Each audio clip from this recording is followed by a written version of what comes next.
Best. चलिए बेटा, बेटा गुड आफ्टरनून, बेटा गुड आफ्टरनून। ठीक है बेटा सब बच्चे? चलिए वेरी गुड। तो शुरू करेंगे बेटा दोबारा से। बेटा खत्म करना है, सुन लो फटाफट से।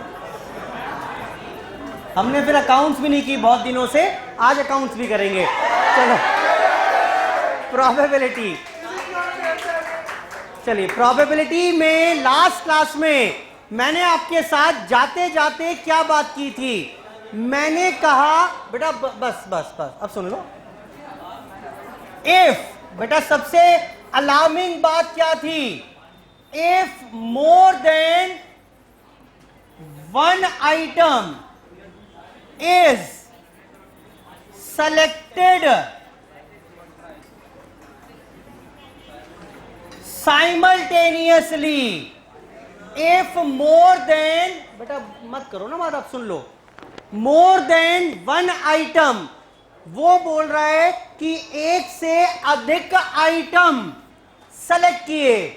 more than one item is selected, एक साथ।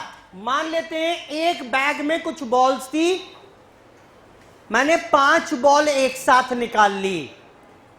मैंने 3 कार्ड निकाले from a deck of playing cards, एक साथ। मैंने 3 बच्चे सेलेक्ट किए क्लास में से एक साथ, एक एक करके नहीं। मैंने 4 एम्प्लॉइज फैक्ट्री से सेलेक्ट किए एक साथ, एक एक करके नहीं, एक साथ। तो ऐसे में कॉन्सेप्ट कौन सा? बस यही बात है। आपके अगर दिमाग में यह बात क्लिक हो गई एग्जाम में कि भाई एक से ज्यादा आइटम सेलेक्ट कर रहे हैं, क्या होगा बेटा? Use concept of. बस फिर अब आप क्वेश्चन कर लोगे। अब क्वेश्चन में कुछ ना रह जाएगा। भाई इतनी बात दिमाग में आनी चाहिए। जैसे ही दिमाग में क्लिक हो गया कि भाई कॉम्बिनेशन का कॉन्सेप्ट यूज करना है, तो वो यूज करना तो आसान काम है, उसमें कोई चैलेंज नहीं है। आओ जरा देखना, 1-2 क्वेश्चन दिए थे मैंने बेटा, दिए थे ना? क्वेश्चन नंबर 40 कर लिया था हमने शायद। आओ फटाफट से चेक करो मेरे साथ, रिवाइज भी हो जाएगा। 41, 3 cards are drawn at random from a pack of cards. रुक जाओ, 3 कार्ड्स निकाले, क्या एक एक करके विद रिप्लेसमेंट निकाले या एक एक करके विदाउट रिप्लेसमेंट निकाले? एक साथ निकाले। 1 बाय 1 की तो बात ही नहीं कर रहा। दिमाग में क्या आना चाहिए? सर कॉम्बिनेशन से सॉल्व होगा। अब आसान है, देखो। फाइंड द प्रोबेबिलिटी दैट, क्या प्रोबेबिलिटी चाहिए? एक तो किंग हो एंड एक क्वीन निकले और एक एस निकले। पहले ये बताओ 3 कार्ड्स की टोटल आउटकम कितने पॉसिबल हैं? 52 कार्ड्स होते हैं, 3 सेलेक्ट करने हैं। Total outcomes possible are 52C3। यही है कि नहीं है? काम के बताओ कितने? एक किंग, एक क्वीन, एक एस। काम के कैसे आएंगे अब? 4 में से एक किंग, 4 में से एक क्वीन, 4 में से एक। So these are the desired required outcomes, favourable outcomes. बेटा समझ में आ रहा है? आगे आइए। 2 किंग्स एंड एन एस। भाई 2 तो किंग आ जाए और एक एस आ जाए, टोटल आउटकम तो 52C3 रहेंगे। भाई 3 कार्ड, कोई भी 3 कार्ड निकालने के टोटल तरीके 52C3 हैं। काम के बताओ। 4 किंग में से 2 किंग और 4 इक्को में से एक इक्का। थर्ड केस देखिए, all spade card, all spade पहले ये बताओ टोटल आउटकम कितने, काम के कितने हैं? स्पेड 13 होते हैं सर, इनमें से कोई भी 3 ले आओ, सब काम के होंगे मेरे। बेटा ठीक है ना, ये सबका ठीक होना चाहिए आंसर। मैं सिर्फ होमवर्क चेक करा रहा हूं। 4 देखिए, ऑल रेड कार्ड। भाई टोटल आउटकम कितने हैं? 52 में से 3 काम के कितने होंगे? 26C3। आगे आइए, 4th के बाद 5th पार्ट, 2 रेड ओहो एंड 1 ब्लैक। टोटल कितने काम के बताओ? 26C2, 26 रेड में से 2 रेड और 26 ब्लैक में से 1 ब्लैक। बेटा आई होप ठीक है बात ये। चलो, ये था हमारे पास क्वेश्चन 41। और देखिए 42, ये कितने बच्चे ट्राई करके आए हैं चारों क्वेश्चन? चलो, if in a class there are 10 boys और गर्ल्स कितनी है बेटा? 5। 15 स्टूडेंट्स हैं। रुक जाओ, 3 students are to be selected. रुक जाओ, मुझे नहीं पता क्या लिखा हुआ है, क्या पूछ रहा है क्या नहीं पूछ रहा, लेकिन इन 15 में से 3 छाटे, 3 स्टूडेंट एक साथ छाट लिए। एक दिमाग में बात आ जानी चाहिए, बताओ क्या कॉम्बिनेशन लगेगा। और अब वो प्रोबेबिलिटी जिस चाहे मर्जी चीज की पूछ ले, टोटल आउटकम तो 15C3 है। इतनी बात तो क्लियर है ना? भाई जिस चीज की प्रोबेबिलिटी पूछेगा उसके फेवरेबल आउटकम और बता दूंगा यहां पर बस में। बेटा हाँ बोलो। चलो आगे देखो क्या कह रहा है। पूछा क्या इसने, what is the probability that 2 boys and 1 girl is selected. बेटा घटिया क्वेश्चन है। आपको लग रहा होगा सर मजाक कर रहे हो क्वेश्चन करा करिए, लेकिन सच्चाई ये कि ये गलत करके आओगे क्वेश्चन एग्जाम में।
are bidding for a contract, it is believed that A has exactly half the chance that B has. क्या हुआ बेटा इसका मतलब? A has half the chance that B has. यही मतलब हुआ कि नहीं हुआ? A की जो प्रोबेबिलिटी है B के मुकाबले आधी है. B in turn is 4/5 as likely as C to win the contract. What is the probability of each to win? ये दिया हुआ है. एक बात बताइए पहले, 3 लोग बिड कर रहे हैं A, B, C कॉन्ट्रैक्ट के लिए. क्या किसी चौथे को कॉन्ट्रैक्ट मिल सकता है?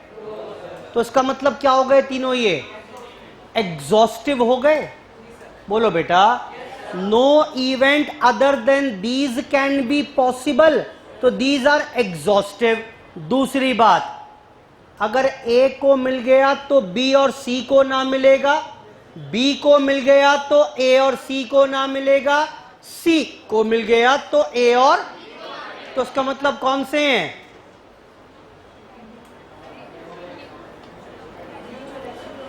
कौन से हैं बेटा, नाम बताओ ना. यानी म्यूचुअली एक्सक्लूसिव भी हो गए और एग्जॉस्टिव और म्यूचुअली एक्सक्लूसिव दोनों हैं. तो एक बात तो क्लियर हो गई, क्या तीनों की प्रोबेबिलिटी 1 होगी? तो आओ बस, अब क्या ही बच गया इसमें. देखना, अगर प्रोबेबिलिटी ऑफ C x मान लूं तो B की कितनी हो जाएगी? 4/5x होगी कि नहीं होगी? बोलो. और प्रोबेबिलिटी ऑफ A कितनी होगी? हाफ ऑफ 4/5x माने 2/5x. जरा देख के बताओ समझ में आया कि नहीं आया. ये मैंने प्रोबेबिलिटी ऑफ C को x मान लिया. अगर C की प्रोबेबिलिटी x है तो B की हो जाएगी 4/5x और A की हो जाएगी B के मुकाबले आधी.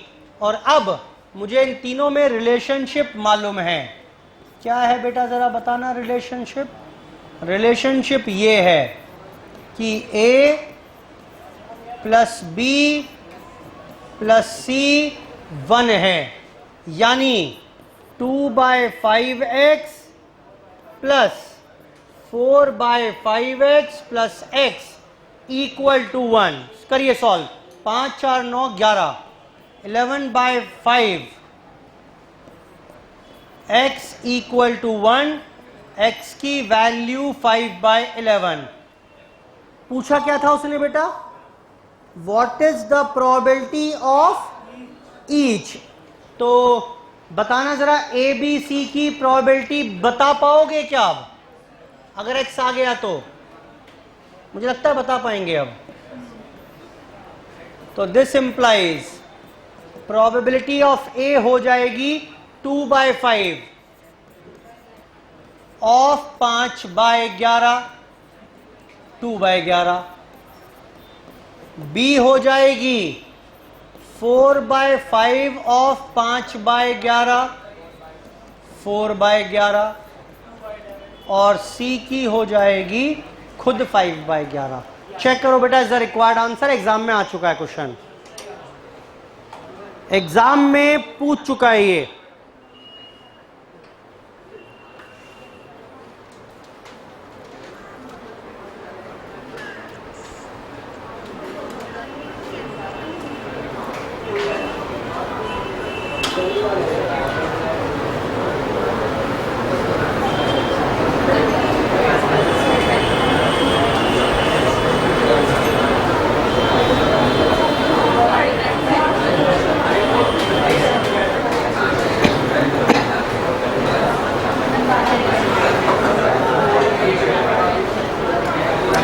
बेटा नेक्स्ट क्वेश्चन ट्राई करिए फटाफट से.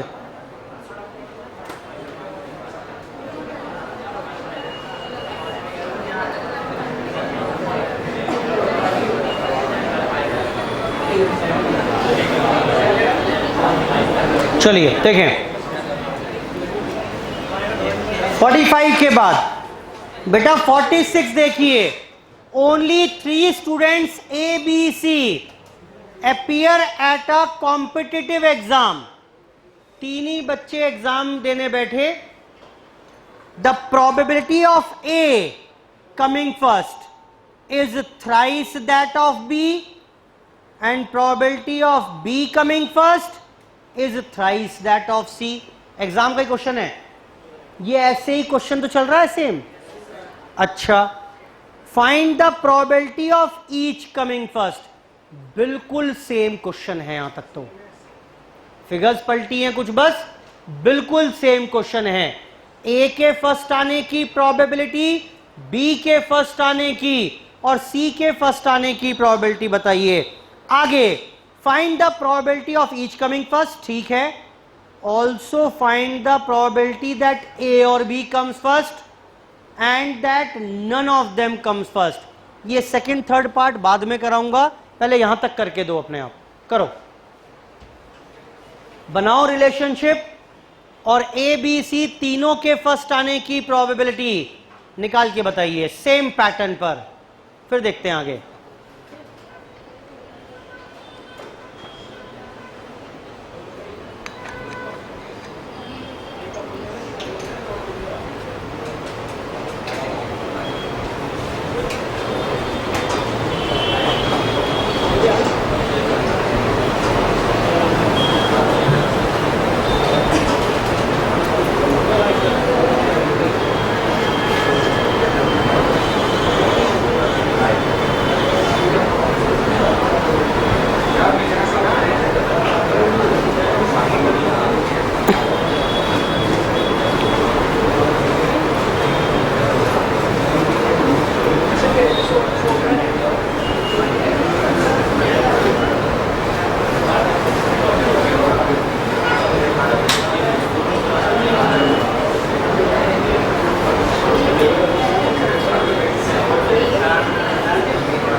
पहले तीनों के फर्स्ट आने की प्रोबेबिलिटी निकालिए, फिर कुछ और पार्ट शुरू करेंगे इसमें।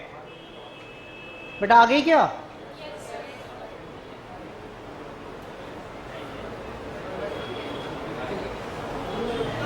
पढ़िए।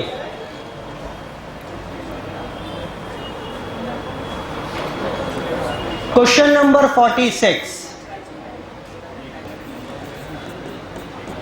A coming first is thrice that of B. B coming first is thrice that of C. Let probability of C x, B हो जाएगी 3x, A हो जाएगा 9x। अब मुझे ये मालूम है कि A plus B plus C 1 होता है। 9 3 x 1 10 13। x की वैल्यू कितनी? 1/13। अगर ऐसा है तो यहां से अब मुझे मिल गई probability of A 9/13, probability of B and probability of C। यहां तक तो एक बात खत्म हो गई। अब वो क्या पूछ रहा है इसके बाद? Also find the probability that A और B कम्स फर्स्ट। आसान है भाई, A और B म्यूचुअली एक्सक्लूसिव इवेंट्स हैं कि नहीं है? हैं। तो A और B दोनों की प्रोबेबिलिटी अलग अलग बता दी हमने। और क्या पूछ रहा है? None of them comes first. अच्छा, ए भी फर्स्ट ना आए, बी भी फर्स्ट ना आए, तो ऑटोमेटिकली किसकी बात कर रहा है वो? ए और बी कोई भी फर्स्ट ना आए, तो इसका मतलब वो सी की बात ही तो कर रहा है। 1/13 कर लो या 1 - 12/13 कर लो, एक ही बात है। समझने का फर्क है बस। करिए नोट।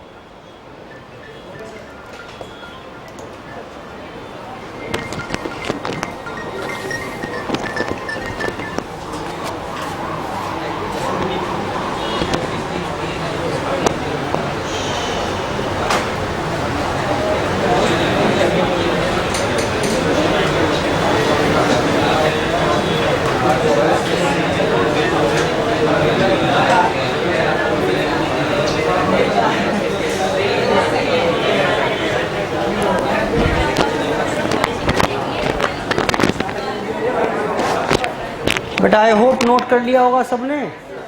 आगे आइए। A can hit a target 4 times in 5 shots. क्या मतलब है इसका? बेटा अगर ए ट्राई करेगा 5 बार फायर करने का, तो कितनी बार टारगेट को हिट कर पाएगा? 4/5 is the probability. B can hit 3 times in 4 trials and C can hit twice in 3। क्या ये बात समझ में आती है कि नहीं आती है?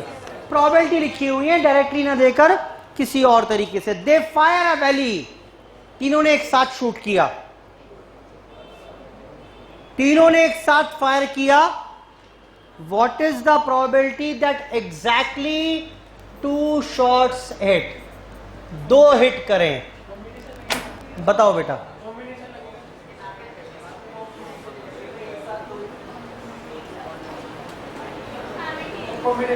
साइमल्टेनियसली देखते ही आपका दिमाग खराब हो गया है। सिलेक्शन कहां किया है इसमें? कॉम्बिनेशन का मतलब सिलेक्शन होता है। सिलेक्शन कहां है इस क्वेश्चन में? और उसने देखो जान के मक्कारी करी है, उसने ब्रैकेट में बता दिया भाई इसका मतलब साइमल्टेनियसली है। They fire a valley, that is shoot simultaneously. वो जानकर आपको फंसा रहा है ट्रैप में और आप फंस भी गए। अरे कॉम्बिनेशन तब लगेगा ना जब कुछ सिलेक्शन कर रहे होंगे। 2 कार्ड छाटे, 4 बॉल छाटी, 3 बच्चे छाटे, यहां क्या छाट रहे हो भाई? सिलेक्शन तो है ही नहीं यहां पर। अब मुझे बताओ एग्जैक्टली 2 शॉट्स का मतलब क्या है? इसका मतलब ये ना हुआ ए हिट कर दे एंड बी कर दे एंड सी ना करे, यही तो हुआ। एग्जैक्टली 2, न कम न ज्यादा। यानी ए का हिट करना चाहिए, बी का हिट, और सी का हिट नहीं करना चाहिए।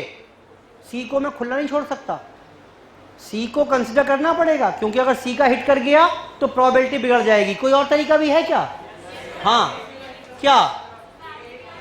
ए का बी का ना करे, और कोई और तरीका भी है क्या? और इन सब की प्रोबेबिलिटीज आपको आती है, बड़ा आसान है। प्रॉब्लम है यहां तक पहुंचना बस। उसने जानकर वर्ड साइमल्टेनियसली डाला हुआ है ट्रैप में फंसाने के लिए आपको, कि साइमल्टेनियसली देखकर कॉम्बिनेशन में चले जाओ आप। अब सोचते रहो कॉम्बिनेशन कैसे लगेगा यहां पर, कोई मतलब नहीं बनता उसका। करिए फटाफट सॉल्व, अब हो जाएगा। सारे इंडिपेंडेंट इवेंट्स हैं, ए का हिट हो ना हो इससे बी और सी की प्रोबेबिलिटी पर कोई प्रभाव नहीं पड़ेगा। बी और सी का हिट हो ना हो ए पर नहीं पड़ेगा, ए और सी से बी पर नहीं पड़ेगा, बी और सी से ए पर नहीं पड़ेगा प्रभाव। करिए, डालिए values and find out the value and solve the question.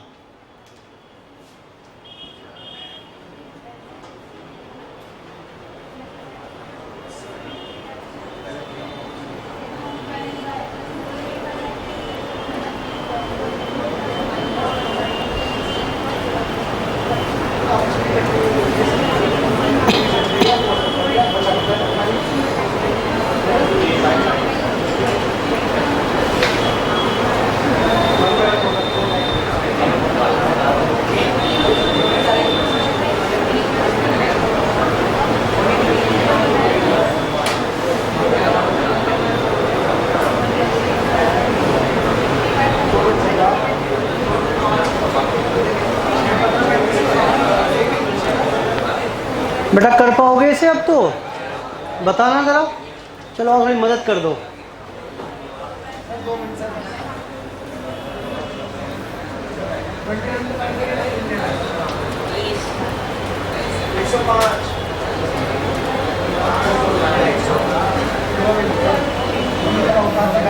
करवाइए बेटा। बताना ए के हिट करने की प्रोबेबिलिटी क्या है,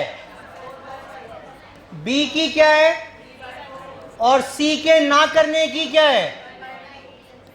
ए ने कर दिया, बी ने नहीं किया, सी ने कर दिया, या ए ने नहीं किया, बी ने कर दिया और सी ने भी कर दिया। बेटा ये देखना जरा, सॉल्व करके आंसर निकाल लीजिएगा। Is the required answer. आगे हैं 48 ये भी गलत इंटरप्रेट करोगे आप, 48 भी गलत मीनिंग निकालोगे आप इसका। A speaks the truth in 80% of cases.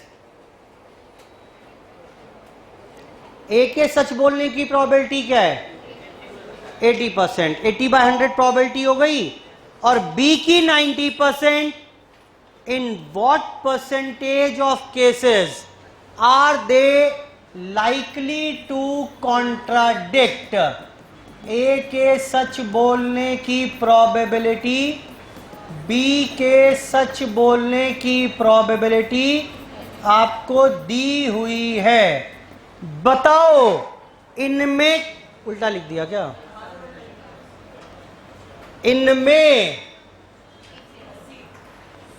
इनमें मतभेद कब होंगे, इनमें बताओ मतभेद कब होंगे। बेटा बोलो ना, पूछ रहा हूं मैं तो आपसे। ए सच बोलेगा और बी सच नहीं बोलेगा, या फिर ए सच नहीं बोलेगा और बी, तो अब मतभेद हो जाएंगे इनमें। निकाल लो, खत्म बात। ए के सच बोलने की प्रोबेबिलिटी इज 80/100, 10/100। यहां पर 20/100, 90/100। ये हो जाएगा जी 8/100, 18/100, 26/100। 26% केसेस में उनमें आपस में मतभेद हो जाएगा।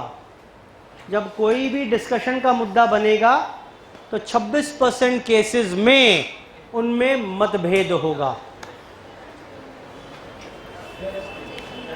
बेटा क्लियर है बात कि नहीं है, बोलो बेटा। खत्म बात।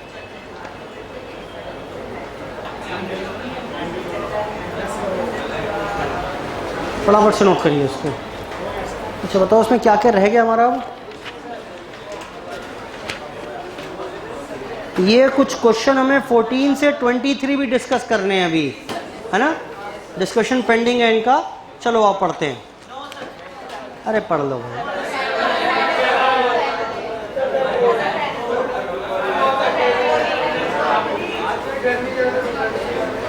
अच्छा 2-3 कर लेते हैं, उसका छोड़ दूंगा। 2-3 कर लेते हैं, ये क्लास कर जाएगी। आसान से क्वेश्चन है। ए और बी की प्रोबेबिलिटी निकालनी है, आपने कर रखे होंगे।